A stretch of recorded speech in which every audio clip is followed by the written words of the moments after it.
আমাদের অঞ্চলে কাঁঠাল ছিল না এক সময়, মানে কাঁঠালের খুব হাহাকার ছিল। এদিকে বড় পালতোলা জাহাজ দিয়ে নদী দিয়ে আমাদের বাজারে কাঁঠাল আসতো, বিশেষ করে নারায়ণগঞ্জ সোনারগাঁও অঞ্চলটা অনেকটা এরকম হয়েছিল। কিন্তু গত 20 বছরে এই আপনার ফ্লাড না হওয়াতে, বন্যা না হওয়াতে এদেশে প্রচুর কাঁঠালের আবাদ হয়েছে। এর ফলে কি হয়েছে, কাঁঠাল কিন্তু ঠিকই আছে, কিন্তু কাঁঠালের দাম গেছে কইমা। এই যে আমার পিছনে যে কাঁঠাল দেখতেছেন, দেখেন গাছের মাঝে পস্তা আছে কাঁঠাল, এখানে 4টা গাছের আছে, রস পড়তেছে, খাওয়ান না লোক নাই। মানে কাঁঠালের এত মাঙ্গা অবস্থা হয়েছে, কেউ রে সাদলে মেহমান নাইলে যদি কেউ কাঁঠাল একটা নিয়ে যান, কয় না না আমাদের বাড়ি কাঁঠাল আছে। কিন্তু একটা সময় কাঁঠাল নেওয়ার জন্য মানুষ পারাপারি লাগবো, মারাত করে বাজার থেকে কাঁঠাল নিয়ে যেতে জন্য জিগাইতো ভাই কতটা কাঁঠাল আনছেন, কেউ করতে 100, কেউ 80, কেউ 120। এরকমভাবে বর্ষাকালে আমরা যখন ছোটো ছিলাম দেখতাম প্রচুর কাঁঠালের লাইন ধরতো। আসলে তাহলে এখন কাঁঠালের এই অবস্থা হইলো কেন? দেখেন বাংলাদেশের সব ফলের কিন্তু দাম বেশি, কিন্তু একমাত্র জাতীয় ফল, আমার মনে হয় জাতীয় ফলটাই একমাত্র ঠিক আছে, যেটা বাংলাদেশের সব জায়গায় এখন অ্যাভেলেবেল, দামিও কম। যেমন জাতীয় মাছ ইলিশ আমরা কিন্তু গরিব মানুষ দেখতেই পাই না।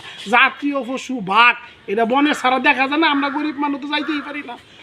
একমাত্র সুন্দরবন গেলে দেওয়া যায়, কিন্তু সুন্দরবন বাঘ গেলে যারা গেছে এগারো দেখছি একমাত্র বলে শিয়াল মিয়াল কিছু দেয়, বাঘ আর চোখে পড়ে না। তো যাই হোক, এইটাও কঠিন জিনিস। জাতীয় ফুল শাপলা, এটা মাঝে মাঝে দেখা যায় এখনও গ্রামগঞ্জে গেলে, কিন্তু জাতীয় ফল কাঁঠাল এখন এই অবস্থা হয়েছে, গ্রামে কাঁঠালের একটা হিরিক পড়ছে, মানুষ কাঁঠাল আর খাইতে চায় না। তার একটা ঘটনা মনে পড়ছে, আমাদের এলাকার একটা অবসরপ্রাপ্ত লোক আছিল, আপনার জানি এই অবসরপ্রাপ্ত একটা খুব শিক্ষিত লোক। তো টমেটো প্রচুর হয়েছে আমাদের এলাকায় এক সময়। তো হের ফুলারে সকালবেলা বাজারে যাইতেছে, তা বৃদ্ধ আব্বা কইতেছে, আব্বা বাজার থেকে কি আনবো? তা হের পোলায় হের বাপে কইতাছে, জামাল টমেটো নিয়ে আইসো। তো টমেটো কয় আব্বা, টমেটো এরকম দাম কম, সরম করে বাজারও, আদানা 1 কেজি টমেটো মানুষে ফালায় দেয়। তো ওই বুড়ায় কইতেছে, জামাল টমেটোর দাম কমেছে, কিন্তু টমেটোর ভিটামিন কিন্তু কমেনি।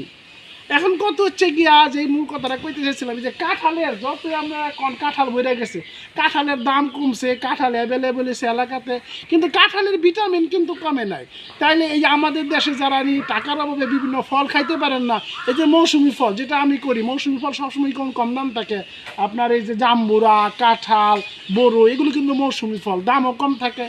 তাহলে আমার মনে হয় এই সময়ে প্রচুর যারা কম টাকা ইনকাম করেন, বিভিন্ন 10,000 12,000 টাকার বেতনে চাকরি করেন, তাদের জন্য কিন্তু এই মৌসুমি ফল কাঁঠাল একটা উত্তম একটা ফল হইতে পারে, আপনি নিতে পারেন, কারো দিতে পারেন। সমস্যা হচ্ছে, একটা সময় শুনতাম যে গাজীপুরে কাঁঠাল, এই শিয়ালে, আব্বার কাছ থেকে শুনতাম যে কাঁঠাল না খাইতে পারে গাজীপুর এলাকার লোক ওই শিয়ালরে দিয়ে কাঁঠাল খাওয়াইতো। শিয়ালরে দিয়ে কাঁঠাল খাইতে কেন জানেননি? কাঁঠালের বিচি লওয়ার জন্য, কারণ কাঁঠালের বিচির দাম বেশি। এখন এই যে দেখেন আমার ঘরের পিছনে এরকম 7টা এরকম গাছ, পাইকা বস্তা আছে। আমাদের এলাকায় রাতে শিয়ালেরও ডাক শুনি, হুক্কা হুয়া ডাক, কিন্তু শিয়ালও এখন কাঁঠাল খায় না। এখন এই অবস্থার মধ্যে আছি, সারা বাংলাদেশের অবস্থা। এখন আমার পরামর্শ হচ্ছে, যারা কম টাকা ইনকাম করেন, ফল কিনে খাইতে পারেন না, এই সময় বেশি বেশি করে কাঁঠাল খান, ইনশাল্লাহ কাঁঠাল খাইলে শরীরে বল হইব। আসেন আমরা সবাই মিলে কাঁঠাল খাই।